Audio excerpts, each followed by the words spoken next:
Hello दोस्तों, कैसे हैं आप सभी। आई होप अच्छे होंगे और मन लगाकर पढ़ाई कर रहे होंगे। तो आज हम देखेंगे 1969 में कौन कौन सी रचनाएं प्रकाशित हुई हैं। तो सबसे पहले है ऋतु चक्र, जो कि उपन्यास है, ईला चंद्र जोशी के द्वारा लिखा गया है।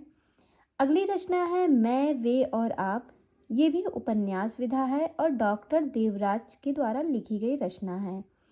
एक रचना है एक नन्ही कंदील, ये भी उपन्यास विधा है, उपेंद्र नाथ अश्क के द्वारा लिखी गई रचना है।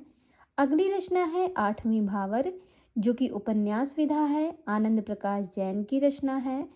अगली रचना है नालंदा। तो नालंदा जो है ये भी उपन्यास विधा है और ये रचना इकबाल देवसरे के द्वारा लिखी गई है। मैं जितनी भी रचनाएं पढ़ रही हूँ सारी की सारी रचनाएं 1969 में प्रकाशित हुई हैं। आगे एक रचना है फौलाद का आदमी, ये भी उपन्यास विधा है, राम कुमार भ्रमर के द्वारा लिखी गई रचना है।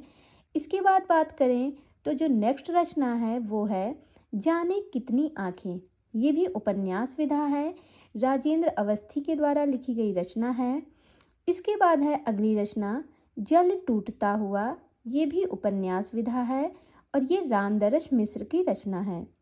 अगली रचना है टोपी शुक्ला, ये भी उपन्यास विधा है और ये राही मासूम लजा की रचना है। इसके बाद बात करें तो एक रचना हमारे सामने है काले उजले दिन, ये भी उपन्यास विधा है, अमरकांत के द्वारा लिखी गई रचना है। और एक लास्ट रचना है आपके सामने, वो है अपने से अलग, ये भी उपन्यास विधा है और ये गंगा प्रसाद विमल की रचना है। तो अगर आपको मेरी ये क्लास अच्छी लग रही है तो आप मेरे चैनल को सब्सक्राइब कीजिए और मेरे साथ जुड़िए और जितनी भी अपनी तैयारी को और बेहतर कीजिए। धन्यवाद।